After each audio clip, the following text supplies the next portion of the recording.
Je viens de lire le psaume 38 et je suis impressionné par la franchise du psalmiste.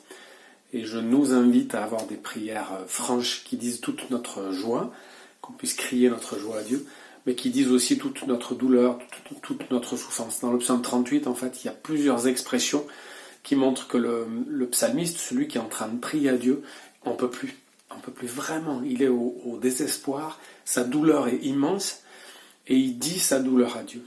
Et le psaume se termine en disant « Seigneur, au secours, s'il te plaît, sauve-moi ». Il a conscience que cette souffrance est en partie liée à sa faute, et il reconnaît sa faute, mais surtout il maintient le contact avec Dieu. Et je voudrais vous inviter, nous inviter à ça, à avoir des prières franches. Si votre souffrance est terrible, dites votre douleur terrible à Dieu, mais dites-la à Dieu. Donc soyons francs dans nos prières. Souvent j'ai l'impression que nos prières sont étriquées, elles sont politiquement correctes, elles sont petites, et peut-être qu'on n'ose pas dire certaines choses à Dieu, ou bien qu'on se retient, et même on ne demande pas tout à Dieu.